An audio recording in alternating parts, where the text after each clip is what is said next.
Okay, I think we're going to go get started. Thank you so much for joining us for employment law issues during these uncertain times. I'm going to let our panelists introduce themselves, and special thanks to Greenwald Doherty for presenting us with some really important information.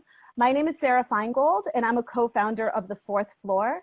And in my past life, I was the first lawyer and 17th employee of Etsy. And so I definitely know what happens in-house at a company when employment law issues happen. And I'm very excited to learn from some of the greatest lawyers out there. That's what I've been hearing.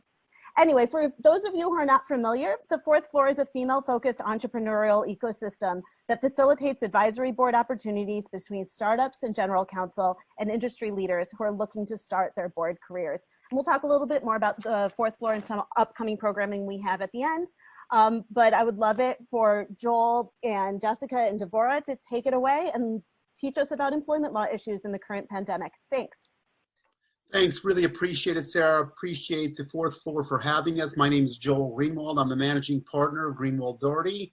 Today, joining me will be my partners Devorah Lindeman and Jessica Rosen. And I'm very, very happy to have them with me. They're going to be really the heart of the show today. I'm going to be, I guess you could call it an MC. I'm going to be asking them some questions, almost like a podcast kind of format, and hopefully it'll be more dynamic than a lot of webinars you see. We've been doing this for a little while, and it seems to work a lot better. So I'm going to be asking them some questions, chiming in from time to time. But without further ado, let's move in the material. And Joel, before I forget, if anyone has a question, this is Sarah again, if you have a question, please put it in Q&A through Zoom, and then at the very end, we can ask the panelists those questions. So now, officially take it away. Thanks. Yeah, thanks, Sarah. Appreciate that. Yes, we'll try to get to some questions at the end.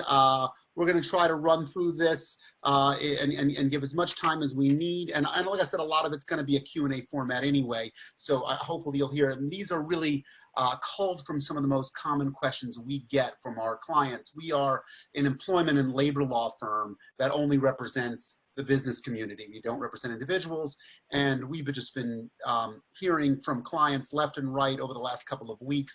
And it's no surprise, because these are crazy times, and the legislation is changing. I won't say even on a daily basis, but on an hourly basis. Obviously, our conversation is not privileged, so we're going to turn off any recording when we do some Q&A, and we're not expressing any responsibility for what's said here, other than the fact that we're interpreting what we see as we see it. So let's go on. These are some of the legal concerns that we're seeing. The slide up there. I think this is an outline for what we're really going to be talking about more than anything else.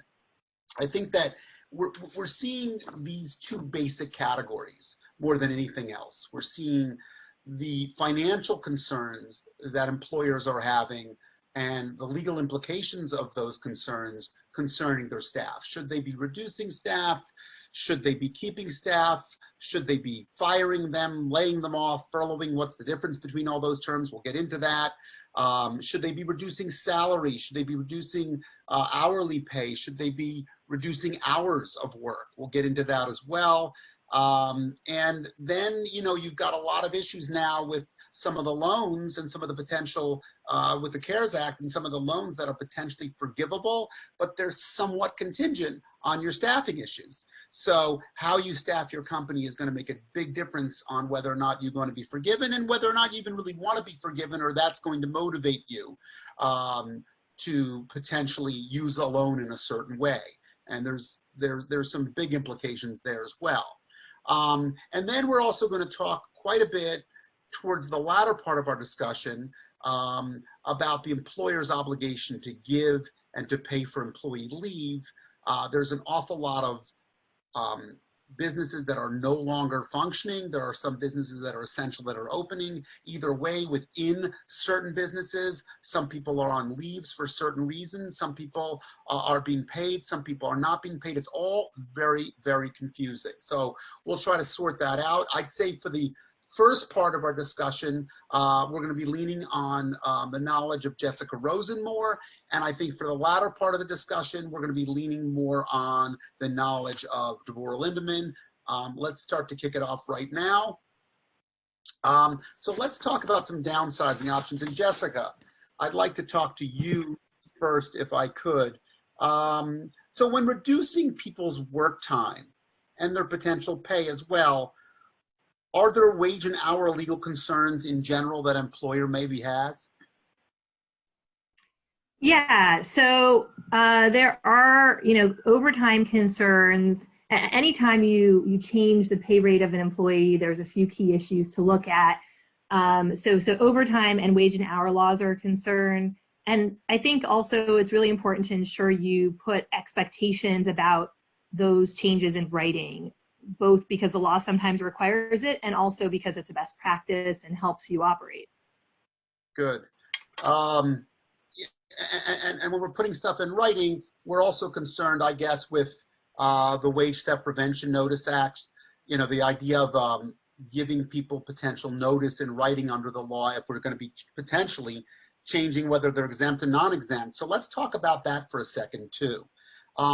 Are there different concerns for hourly workers as opposed to salaried exempt workers when reducing their hours and pay? We've got, I'm sure that many in the audience know a little about exempt versus non-exempt, and there may be some different considerations that we as employers have to take into account when addressing some of those reductions with respect to both exempt versus non-exempt.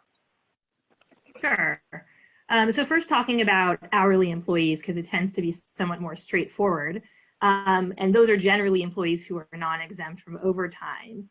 It's a pretty simple, straightforward approach. It's okay to reduce their pay as long as they don't go below the minimum wage for the jurisdiction where they're working. So, New York City is $15 an hour. Clearly, there's potential considerations if there are unions involved, but for our audience here, probably maybe less of a concern. So that's a pretty straightforward approach.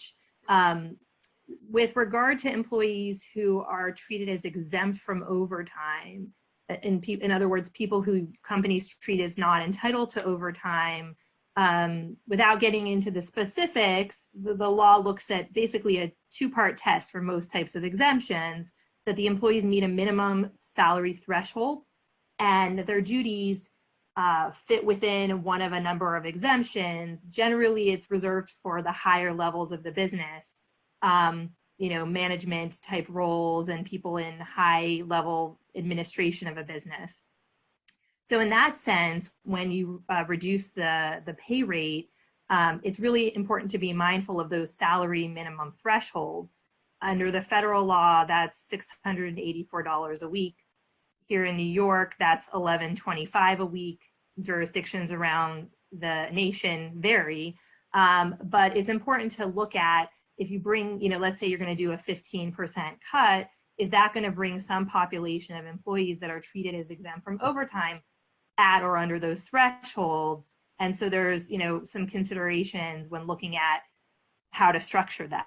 What are you going to do? So one approach would be to just lower the salary and then treat them as non-exempt from overtime. And then another approach is to potentially change them to hourly, for the short period. And then, as Joel mentioned, various jurisdictions, including in New York, require you, and California as well, require you to put in writing to employees a notice of change in pay rate. Best practice to do that before the change happens or before the pay period happens. That was a conversation I was having a few weeks ago with clients, is like, how are we going to time the pay reductions to match up with the payroll period? And so that's something that you would want to carefully document, especially if you're thinking later on to raise salaries and return to an, exempt status later. It's really important to make sure you're delineating how that looks and the expectations as you roll that out. And no doubt some of the folks that used to be exempt that suddenly become, let's say, non-exempt, for example, their salary dips from, let's say, $70,000 down to $30,000.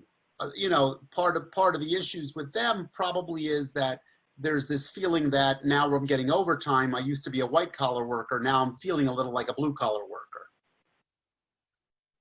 Exactly. We're obviously in this place where we're all having, cuts in salary are demoralizing, right? But suddenly, if you're asking employees who've never had to track their time to suddenly be accountable for when they clock out for lunch and in and out at the end of the day, especially in this environment where we're working remotely, that can be a kind of a complicated play in how you deal with that. Yeah, I just want to chime in for a second on that too, Jessica. Thank you. I think that that's exactly right. I think that time tracking is an underestimated casualty here, because I think that it is something that we're not really conditioned for in the remote arena. A lot of companies are, but many aren't. So they're, with people that are non-exempt, they have the time tracking within the context of them coming into the office. Maybe it's a swipe card, maybe it's a punch card, maybe they have computer programming, maybe it doesn't work from their home. It's up to the employer to make sure that people are tracking their time. So if you have an obligation to pay them overtime, you are doing so. Devorah, if I can, I want to ask you a quick question. If you make someone a part-time employee, can they potentially still collect unemployment? Potentially. Yes, that's right, Joel. One of the interesting facts about unemployment is that it exists to replace work that is lost by an employee. So we're going to talk a little bit about the difference between furloughs and layoffs. Furlough being a situation where that you simply don't have work for a person, so you sort of put them on the bench until you need them, but they're still employed, or a layoff when someone is terminated and no longer your employee. But in both cases, those employees are going to be eligible for unemployment. So when a person's hours are cut and they're no longer working the amount they were working before, they've still lost some income. They've lost some work. So usually unemployment will provide some partial compensation. It's really a state-by-state difference in terms of what unemployment will cover. And there's also, Devorah, isn't it true that there's a lot of rules now favoring people that are seeking unemployment that didn't exist about a month ago?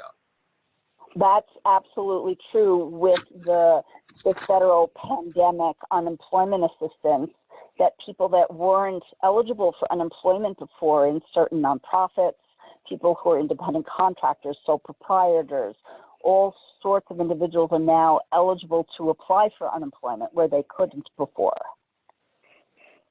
Yeah, thank you. Jessica, Devorah touched a little upon this. I'd like you to go into a little more detail, if you could.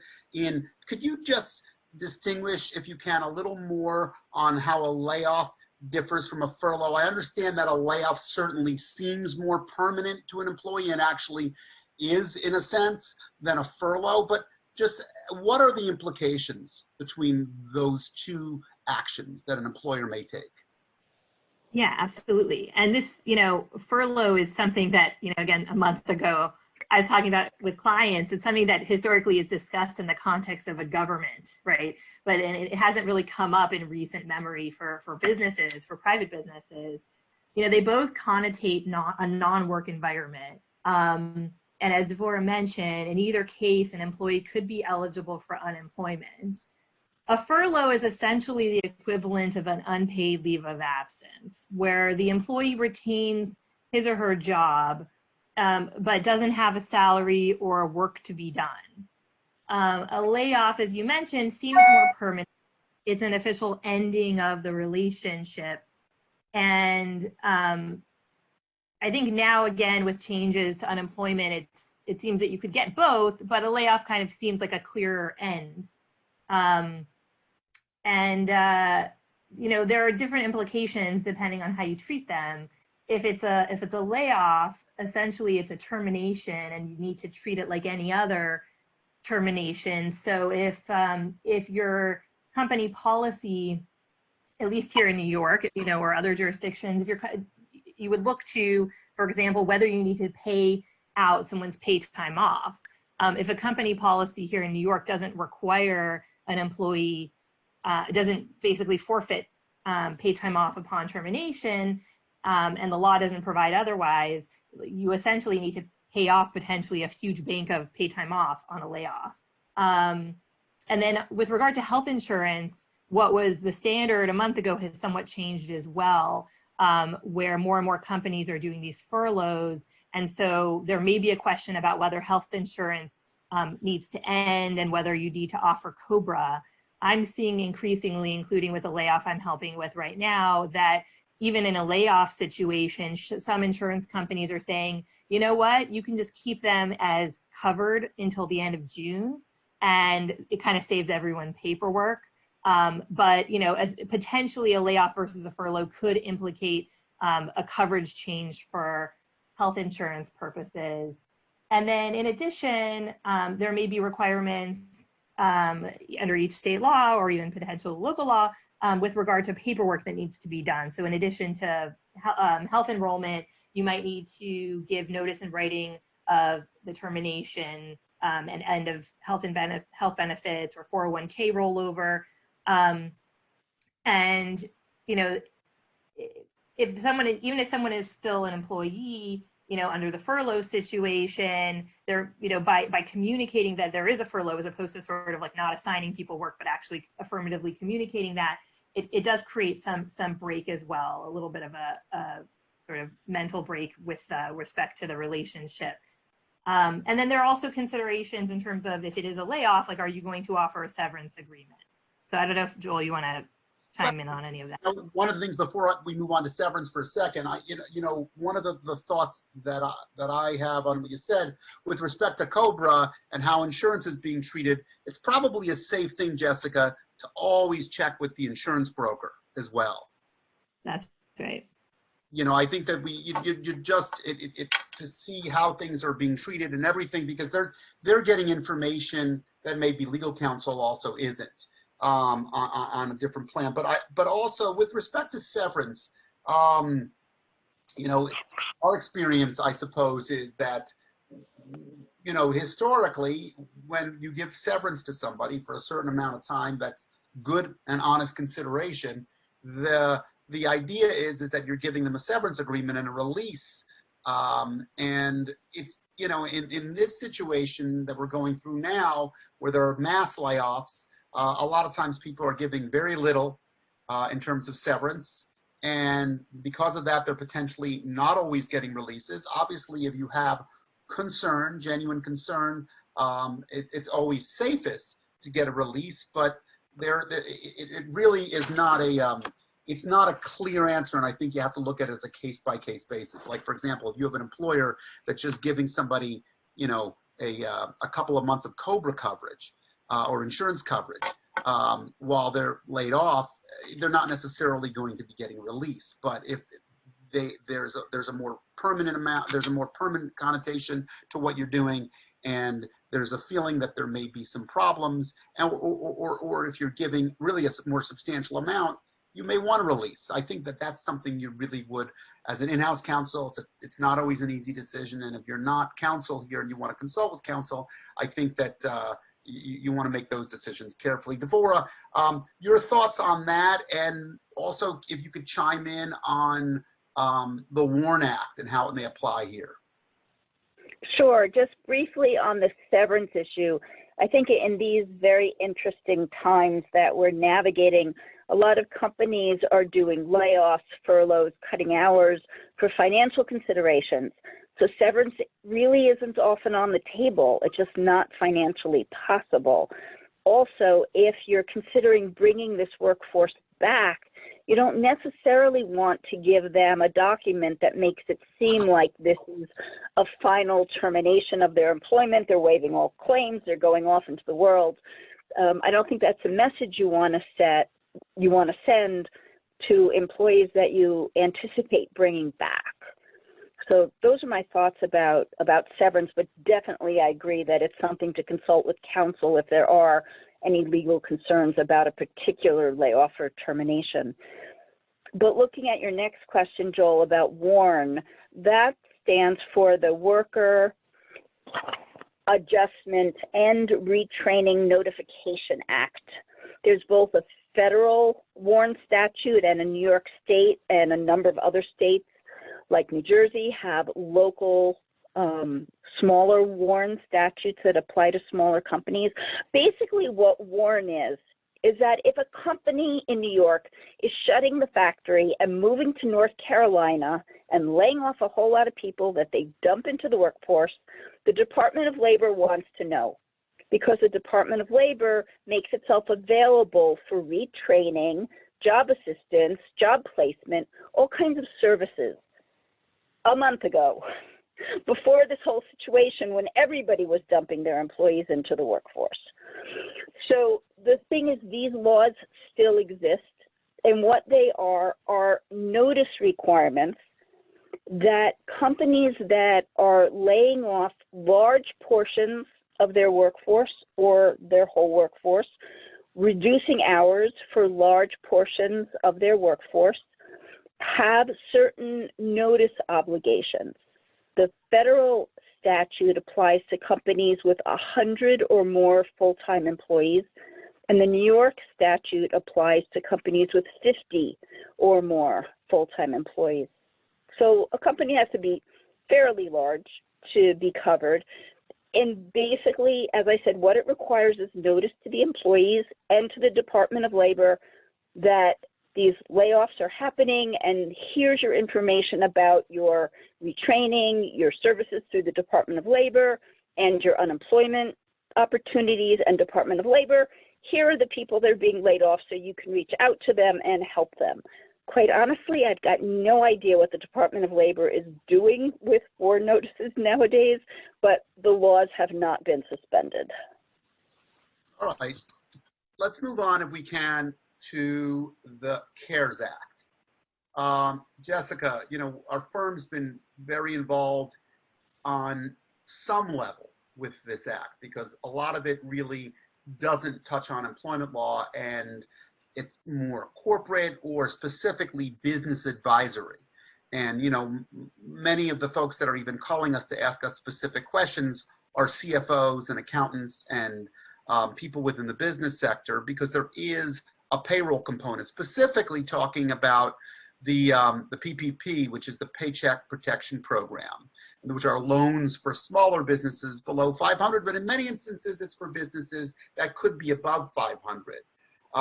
And you know, what we're talking about with that program is that people, what the government wants to do is have people obviously spend the loan money primarily on payroll costs, but also potentially on rent, utilities, and other costs as well, but only in a certain ratio. And one of the big questions that, you know, we're getting now is, because people have primarily applied for those loans within the last several weeks, really the last week and a half. And now some of the ID numbers are being given and some of the loans are beginning to get approved. I'm not so sure if anyone's gotten their cash yet, but there's a component of this loan that may make it almost entirely forgivable. And what layoffs and reductions are done, or people that are not rehired, or potentially how you staff your organization impacts forgiveness. So if I can, Jessica, what factors go into the forgiveness of the PPP loan? Yeah, so, you know, it is, as you noted, really a business decision. And I think it's a pretty complex one, and that you need to look at, so the idea being that, as you mentioned, the goal is to keep people employed. And if they've been laid off, and there is an acknowledgement that people may have been laid off, there's an opportunity to rehire people with the money that is received from the government. And so, you know, with regard to loan forgiveness, 75% of the loan amount must be used for payroll purposes. And the amount of the forgiveness is going to look at changes in headcount over the last several months, and then also in the period post the 8 weeks post the loan being issued. And we'll look at both headcount number as well as whether there have been pay reductions by employee of more than 25%. But even if, and those two components could potentially lower the amount of loan forgiveness, but it can be kind of remedied by rehiring employees and restoring them by June 30th. So it's a pretty complex calculation that you're going to look at, but it is something that needs to now be considered with companies who've either done layoffs or are still considering a layoff, to think about the timing, to be mindful of figuring out how you can use the loan proceeds to hopefully keep jobs or restore jobs. And that period of curing right now, just to put my own little commentary in on this, because I've been working with this a lot as well, it's not completely certain. I wouldn't rely on the fact that June 30th, we don't know all the implications of that right now. I think we're waiting for some guidance. I really do. I wouldn't necessarily have any certainty that you could potentially game the system and get forgiveness. I think that, but there's a lot of folks that are also thinking about this loan as potentially a cheap loan, it's a low interest rate, you have a long time to pay it back, and even if you're not fully staffed up or even partially staffed up, or you're not using the people that you thought you would, or you need to, you potentially are hoping to get a cheap loan that maybe isn't completely forgivable. Obviously, there are a lot of employers, though, that want to max out the forgivability, because then it becomes more like free money. But any questions on that, we'll be happy to take off. We could probably spend an hour on this alone, at least. Let me move on, if I could, to the Families First Coronavirus Response Act, the FFCRA, which came into effect on the 1st of April, which seems like an ancient law at this point, because it was a few weeks ago already. Actually, 2 weeks ago. Dvora, what size business does the FFCRA cover, and how do you count those employees? When we say size business in the employment law world, we're never really dealing with revenue, or we're dealing with revenue only on a limited context. We're usually dealing with employee count. So could you talk to that a little bit? Of course, and that's exactly right. The FFCRA applies to businesses that have less than 500 employees. And these are counted by bodies on payroll. So you count full-time, part-time, employees who are on leave. Anyone who is considered an employee would be counted towards that 500 employees to see if you're above that number and you don't have to give the required leave, or below that number you do. Okay, and what about the expanded family leave?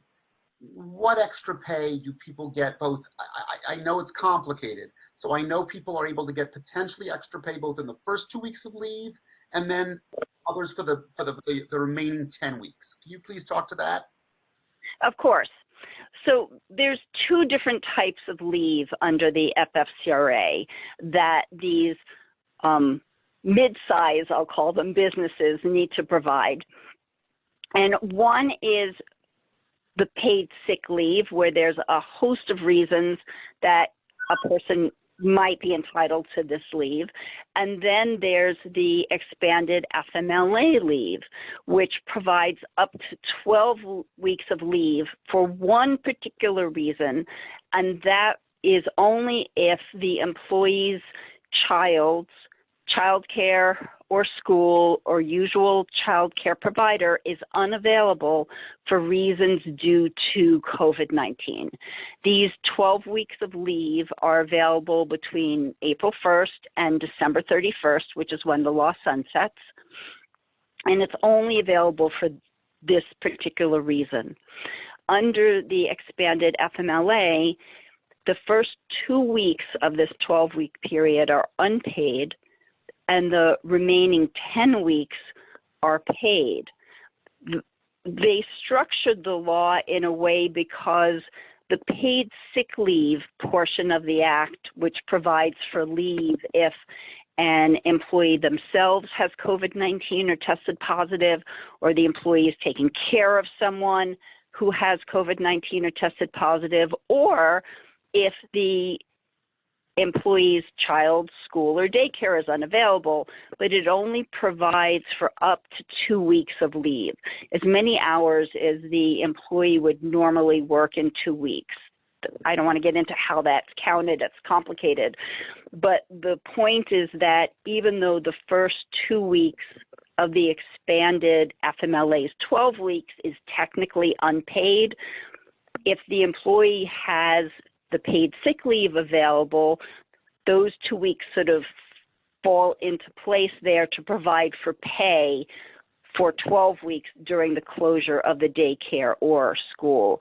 And the way that the pay is calculated is it's 2/3 of the employee's regular rate of pay capped at $200 a day for whatever days the employee would have worked in that 12-week period. Okay. Let me move on to something else.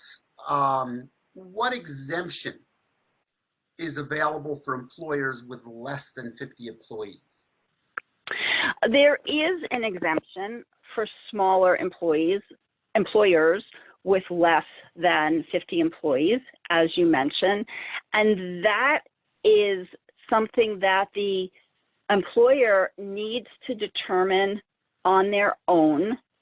They have to determine that the imposition of the leave, and I guess I should say that the exemption only applies to the leave for school or daycare closures. It doesn't apply to leave for any of the other reasons.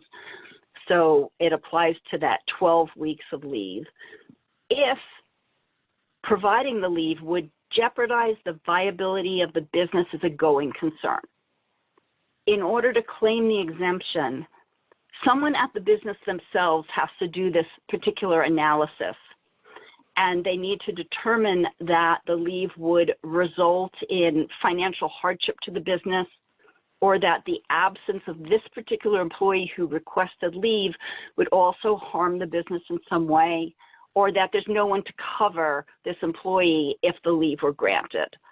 Basically, the business with 50 or fewer employees does this analysis each time somebody asks for this leave and makes a decision in terms of whether they can justify denying it or not. There's not a lot of guidance other than some few regulations. They document it, stick it in a file, and tell the employee, sorry, we can't grant you leave. And basically, that's the whole procedure. There's a big notice in the regulations, do not send anything to the DOL. So that would exempt a small business from providing this sort of leave. Okay. And in terms of the federal emergency paid sick leave, who does it apply to, and what type of compensation is available for that? That also applies to businesses with 500 or fewer employees. There's no exemption for the 50 or smaller, 50 employees or smaller, as there is under the Expanded Family Medical Leave Act. And it provides for leave, as I said, if the employee's actually been exposed to someone and they need to quarantine, they've been quarantined because they're sick or they tested positive, they're caring for someone who has been quarantined or isolated because they're sick with COVID-19 or tested positive. Somebody suspects they tested positive and need to go to the doctor to confirm those types of situations. And in that case, this emergency paid sick leave provides for, as I mentioned, 2 weeks of leave, as many hours as the employee would normally work during those 2 weeks, subject to a look-back period for people who worked different hours, up to a maximum of 80 hours in the 2-week period. And this leave is paid at 100% of the employee's regular rate of pay, but it's capped at $511 a day. Okay. Let's move on. Jessica, you could take this if you want, or Deborah. Just briefly, because I don't know how many people in the audience are even connected to this industry, but what about exceptions for healthcare workers and emergency responders under the FFCRA? Any exceptions? Yeah, I mean, I can jump in on that. Go ahead. Yeah, I mean, it's so there are exceptions for healthcare providers. Despite what Devorah and I were discussing this a few weeks ago and thought it would be a narrow exception, it's in fact quite broad and includes people who are pretty much touching the medical industry, but needs to be examined on a case-by-case basis. Those companies are not exempt from the law, but and so they should still provide notice that's required by the law, but they could claim an exemption, and that's optional. They can choose whether or not to provide the sick leave or this expanded FMLA. That would need to be done somewhat carefully because, for example, certain states like New York have created their own equivalents of the law. And so if the federal law doesn't apply, the state law could potentially apply to certain types of leaves of absence. So that would be another thing to sort of consider and then document the decision about whether or not you're going to try to claim an exemption in that field. Okay, thank you. One other thought is that, most of you are maybe from New York. I'm not sure, but I know that there's some national, there's certainly national companies within the audience that have to deal with a lot of different states. But I just want to make mention that New York sick leave law potentially has some additions here. Devorah, do you want to touch on that? Sure, because the New York paid sick leave that just went into effect covers all sizes of employers. So large employers with more than 500 employees are going to have to provide what amounts to up to 14 days of paid sick leave under the New York statute, even if that company might be exempt under the federal law. Also, the New York law has no exemption for healthcare providers or emergency service workers the way the federal law does. But the New York law is very narrow. It only provides for paid leave for an employee who is themselves quarantined or subject to an isolation order. And that would happen when the employee themselves is either sick with COVID-19 or they've been exposed to someone who has COVID-19 or they tested positive and they have to quarantine. So just in that one situation, very small, tiny employers that have less than 10 employees and under $1 million annual revenue have to provide unpaid leave as long as the employee needs. Employers with under 10 employees and over $1 million in revenue have to provide 5 paid days, as do employers with 11 to 99 employees, 5 paid days, and over 100 employees or 100 or more employees, 14 paid days. Yeah, I can hear the head spinning in the audience. Okay, absolutely. So basically, it depends on the size of the business. You provide the paid leave as many days as the employee would have worked in their 5-day period or 14-day period. And after that, New York also changed the short-term disability insurance statute and the paid family leave insurance statute so that someone who needs longer leave can take it and get insurance payments for it. Good.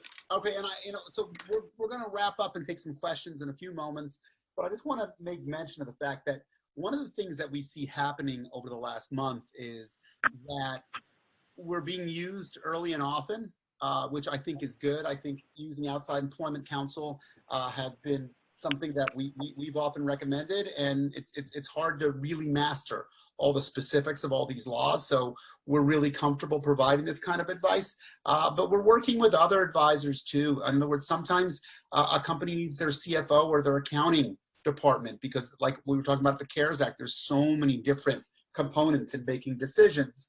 And I think it's very, very difficult to navigate all this confusion without having a group of quality advisors helping to make these decisions. I really think that you can't take one piece of the advice in a vacuum. I think it has to be looked at together. And I don't always think that's the case, but I think now more than ever, it's important to get the total picture. We have found ourselves in some of these Zoom meetings with corporate counsel, in-house counsel, outside tax counsel, business advisors, accountants, and everybody's making decisions collectively. And I think that that's probably smart, although ultimately there's got to be a decision maker, but that usually is the case. So, you know, I want to once again thank the fourth floor and Sarah and everybody for making this possible. This is who we are. We were all those pictures were taken outdoors at a time where we were able to be outdoors a little more freely. I guess we're still able to do some of that. And that's our contact information. Once again, I want to remind you that this is not privileged, and all the disclaimers that may apply. You know, certainly the one thing I would say is that if somebody's listening to this at a later date, you got to be aware of the fact that the law may change substantially between now on April 14th and when you're listening to it, even if it's on April 20th.